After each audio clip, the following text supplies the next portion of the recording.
ബൽറാം, ഇതിനിടെ ചില ചിത്രങ്ങളൊക്കെ പുറത്തു വരുന്നുണ്ട്. കഴിഞ്ഞ ദിവസം സിന്ധു നദീജല കരാർ മരവിപ്പിച്ചതിന് പിന്നാലെ എന്ത് സംഭവിക്കുന്നുണ്ട് പാകിസ്ഥാനിൽ എന്നതിന്റെ നേർസാക്ഷ്യമായി മാറിയിരിക്കുകയാണോ നദി വറ്റി വരണ്ടു എന്നതിന്റെ സൂചനകളൊക്കെ ഈ ചിത്രത്തിൽ കാണാൻ കഴിയുന്നുണ്ട്. ഒപ്പം തന്നെ NIA ഈ ആക്രമണം പുനരാവിഷ്കരിച്ചിരുന്നു. ഇപ്പോൾ അതിൽ പങ്കുള്ളത് ആർക്കൊക്കെ എന്നതിന്റെ കൂടുതൽ കൃത്യമായ വിവരങ്ങൾ കൂടി പുറത്തു വരുന്നുണ്ടോ?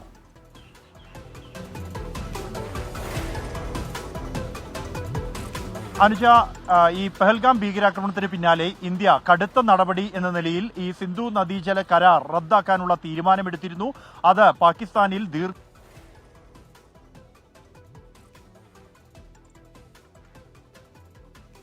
ചില ചിത്രങ്ങൾ പുറത്തു വന്നിട്ടുണ്ട്. അതാണിപ്പോൾ കാണുന്നത്. സിന്ധു നദീജല കരാർ മരവിപ്പിച്ചതിന് ശേഷം എങ്ങനെയാണ് പാകിസ്ഥാനെ അത് ബാധിച്ചിട്ടുള്ളത് എന്നത് നദി വറ്റി വരണ്ട ചിത്രങ്ങളാണ് കണ്ടുകൊണ്ടിരിക്കുന്നത്. അതാണിപ്പോൾ പ്രേക്ഷകർ കാണുന്നത്. കർഷകരെ ഏറ്റവും കൂടുതൽ പ്രതിസന്ധിയിലാക്കുന്ന ഒരു നീക്കം ആ തരത്തിലേക്കാണ് ഇന്ത്യയുടെ ഭാഗത്തു നിന്നുണ്ടായത്. അതിലൊക്കെ ജലയുദ്ധം എന്ന് പറഞ്ഞുകൊണ്ട് പാകിസ്ഥാൻ അതിനെ വിമർശിക്കുകയും ചെയ്തു. ഇപ്പോൾ ആദ്യ ദിവസങ്ങളിൽ തന്നെ പാകിസ്ഥാനിൽ വരൾച്ച ബാധിച്ചിട്ടുണ്ട് പാകിസ്ഥാനെ എന്നുള്ളതാണ്. ചെനാബ് നദിയിൽ ഒഴുക്ക് കുറഞ്ഞു എന്നതിൻ്റെയൊക്കെ ചിത്രങ്ങളാണ് ഇപ്പോൾ ഏറ്റവും പുതിയ ചിത്രങ്ങളാണ് പുറത്തു വന്നിട്ടുള്ളത് എന്നതാണ് പ്രധാനം. ബൽറാം, പറയൂ. അനുജ, ഈ സിന്ധു നദീജല കരാർ റദ്ദാക്കാനുള്ള ഇന്ത്യയുടെ തീരുമാനം പാകിസ്ഥാനിൽ വലിയ ആഘാതം കാർഷിക മേഖലയിൽ ഉണ്ടാക്കുമെന്ന വിലയിരുത്തൽ ഉണ്ടായിരുന്നു. ആ ഒരു വിലയിരുത്തൽ ശരിവെക്കുന്നതാണ് ആദ്യ ദിവസങ്ങളിൽ തന്നെ പുറത്തുവന്ന ചിത്രങ്ങൾ വ്യക്തമാക്കുന്നത്. പ്രത്യേകിച്ചും ഈ സിയാൽകോട്ട് മേഖലയിൽ നിന്നുള്ള ചിത്രങ്ങളാണ് പുറത്തു വന്നിരിക്കുന്നത്. അതിൽ പ്രധാനമായും ചൂണ്ടിക്കാണിക്കുന്നത് ഈ 26-നുള്ള ആദ്യ ഉപഗ്രഹ ചിത്രത്തിൽ ഈ മേഖല സിയാൽകോട്ട് മേഖലയിൽ നദിയിൽ ജലം ഉള്ളതാണ്. എന്നാൽ പിന്നീട് 29-ന് വന്ന അവസാന ചിത്രത്തിൽ, ഇന്നലത്തെ ചിത്രത്തിൽ ആ മേഖല പൂർണ്ണമായും വറ്റി വരണ്ടിരിക്കുകയാണ്. പേരിന് മാത്രമാണ് ആ മേഖല പൂർണ്ണമായും വറ്റി വരണ്ടിരിക്കുകയാണ്. പേരിന് മാത്രമാണ് വെള്ളം അവിടെയുള്ളത്. അതുകൊണ്ട് തന്നെ ഈ ഒരു ആഘാതം കൃത്യമായി തന്നെ 3 ദിവസം കൊണ്ട് പാകിസ്ഥാന്റെ ഈ മേഖലയെ വരണ്ട് ഉണങ്ങിയ ഭൂപ്രദേശമാക്കി മാറ്റിയിരിക്കുന്നു. ഇവിടുത്തെ കാർഷിക മേഖല പൂർണ്ണമായും തകരുന്നതായിരിക്കും ഈ തീരുമാനമെന്ന് ഏതാണ്ട് ബോധ്യപ്പെടുത്തുന്നതാണ്. അതേസമയം അനുജ, ഈ ഭീകരാക്രമണവുമായി ബന്ധപ്പെട്ടുള്ള NIA-യുടെ അന്വേഷണം പുരോഗമിക്കുകയാണ്. അതിനിടെ നിർണായകമായ ഒരു വിവരം NIA-ക്ക് ലഭിച്ചിരിക്കുന്നു. ലഷ്കർ-ഇ-തൊയ്ബ കമാൻഡർ ഫാറൂഖ് അഹമ്മദാണ് ഈ ഭീകരാക്രമണ പദ്ധതിയുടെ മുഖ്യ ആസൂത്രകൻ എന്നാണ് വ്യക്തമായിരിക്കുന്നത്. കുപ്വാര സ്വദേശിയാണ് ഇയാൾ നിലവിൽ പാകിസ്ഥാനിലെ പാക് അധീന കശ്മീരിലെ ഒരു ഒളിത്താവളത്തിലാണ്. അവിടെ ഇരുന്നാണ് ഈ ആക്രമണ പദ്ധതി രൂപം നൽകിയിരിക്കുന്നത്. ഫാറൂഖ് അഹമ്മദിന് ഈ മേഖല മുഴുവനായും തന്നെ വ്യക്തമാണ്. അതുകൊണ്ട് തന്നെ ഈ ആക്രമണം നടത്തേണ്ട സ്ഥലം ഉൾപ്പെടെ തിരഞ്ഞെടുത്തതും അതിനായി പാക് അധീന കശ്മീരിൽ നിന്നുള്ള നിർദ്ദേശങ്ങൾ അനുസരിച്ച് പ്രവർത്തിക്കാനായി ഉള്ള ആളുകളെ കശ്മീരിൽ തന്നെ കണ്ടെത്തിയതും ഇയാളാണ് എന്നാണ് വ്യക്തമായിരിക്കുന്നത്.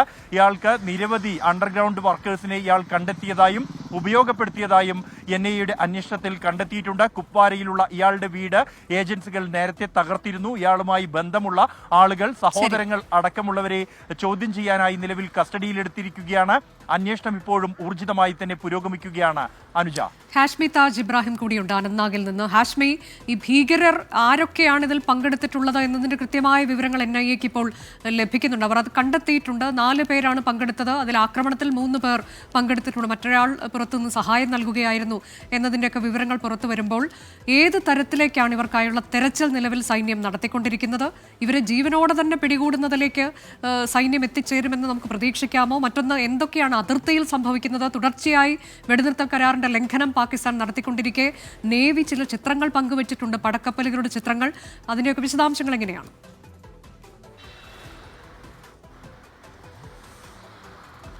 അനുജ, അതിൽ ഹാഷിം മൂസ എന്നയാളുടെ പങ്കാണ് ഏറ്റവും പ്രധാനമായി ഇപ്പോൾ NIA-യുടെ അന്വേഷണത്തിലൊക്കെ കൂടുതൽ തെളിഞ്ഞു വരുന്നത്. അത് കൃത്യമായി പാക് ബന്ധത്തിലേക്ക് തന്നെ നയിക്കുകയാണ്. പാക് പട്ടാളത്തിന്റെ കൃത്യമായ പരിശീലനം കിട്ടിയ ആളാണ് ഹാഷിം മൂസ. ഇയാൾ പാക് പട്ടാളത്തിന്റെ നേരിട്ടുള്ള പരിശീലനം കിട്ടിയ അവരുടെ പാരാ ട്രൂപ്പ് കമാൻഡോ ആണ് എന്ന് തന്നെയാണ് കിട്ടുന്ന വിവരം. അതിനുശേഷം അയാൾ പാക് ആർമിയിൽ നിന്നും ലഷ്കർ-ഇ-തൊയ്ബയിലേക്ക് എത്തുകയും ലഷ്കർ-ഇ-തൊയ്ബയിൽ നിന്ന് TRF എന്ന് പറയുന്ന സംഘടനയിലേക്ക് എത്തുകയും ചെയ്തു എന്നാണ് ഏറ്റവും കൂടുതൽ അറിയാൻ. 2023 ഇയാൾ അതിർത്തി വഴി ഇന്ത്യയിലേക്ക് കടന്നതാണ് എന്നൊക്കെയുള്ള പുതിയ വിവരങ്ങൾ ഇപ്പോൾ പുറത്തു വരുന്നു. കൊടും ഭീകരനാണ് എന്ന് പറഞ്ഞാൽ ഇത്തരത്തിലുള്ള വനാന്തർ ഭാഗത്ത് നിബിഡ വനത്തിൽ ഒളിച്ചിരുന്ന് നികൃഷ്ട പ്രവർത്തനങ്ങൾ നടത്തി തിരികെ അതേപോലെ തന്നെ വനാന്തർ ഭാഗത്തേക്ക് മാഞ്ഞു പോകാൻ അല്ലെങ്കിൽ ദീർഘനാൾ ഒളിച്ചിരിക്കാനൊക്കെ ഉള്ള വലിയ പരിശീലനം കിട്ടിയ കൊടിയ ഭീകരനാണ് ഹാഷിം മൂസ എന്നാണ് ഇപ്പോൾ അറിയാൻ കഴിയുന്നത് അനുജ. അതുകൊണ്ട് തന്നെ ഇയാളെ ജീവനോടെ പിടിക്കുക എന്നുള്ളതാണ് പ്രധാനം. ജീവനോടെ പിടിക്കുമ്പോൾ മാത്രമാണ് പാകിസ്ഥാനുള്ള ഇതുമായുള്ള നേരിട്ടുള്ള ബന്ധം നമുക്ക് പ്രൂവ് ചെയ്യാൻ കഴിയുള്ളൂ. അതുകൊണ്ടാണ് ഈ വൈകൽ എന്നാണ് മനസ്സിലാക്കുന്നത്. അല്ലാതെ ഡെഡായി പിടിക്കുന്നത് കൊണ്ട് നമ്മുടെ തെളിവ് നഷ്ടപ്പെടുക എന്നൊരു പ്രശ്നം കൂടി അവിടെയുണ്ട്. എന്നാൽ കൂടി സൗത്ത് കശ്മീർ മേഖല കേന്ദ്രീകരിച്ചുകൊണ്ട് നേരത്തെ കുൽഗാമിൽ ഒരു നേർക്കുനേർ മുഖാമുഖം പോലെ വന്നിരുന്നു. ഏറ്റുമുട്ടൽ പോലും ഉണ്ടായിരുന്നു. കുൽഗാം വനമേഖലയിൽ നിന്നും അവർ രക്ഷപ്പെട്ട് മറ്റൊരു വനമേഖലയിലേക്ക്, പഹൽഗാമിന് ചുറ്റുമുള്ള വനമേഖല എന്ന് പറയുന്നത് അതിവിശാലമായ വനമേഖലയാണ്.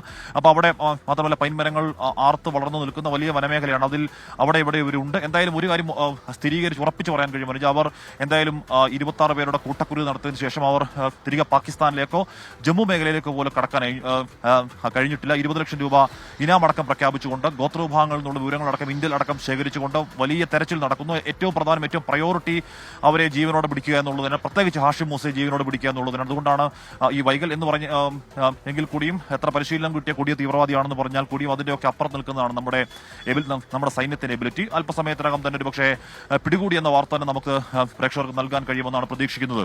എന്തായാലും പാകിസ്ഥാൻ വലിയ രീതിയിലുള്ള പരിഭ്രാന്തി പ്രകടമാക്കുന്നു, അതിർത്തിയിലും അല്ലാതെയും.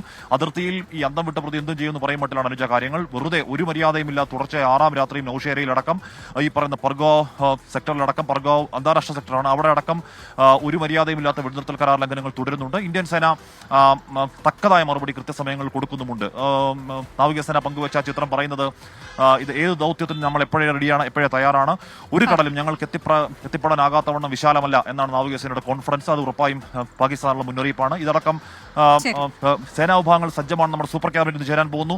സേനാ വിഭാഗങ്ങൾ പൂർണ്ണമായി സജ്ജമാണ്. അവർ കാത്തിരിക്കുന്നത് ഒരു ഉത്തരവിനാണ്, ഒരേ ഒരു ഉത്തരവിന്. അതെ, വളരെ പ്രധാനപ്പെട്ട മന്ത്രിസഭാ സമിതി യോഗങ്ങൾ ഇപ്പോൾ ഡൽഹിയിൽ പുരോഗമിക്കുകയാണ്.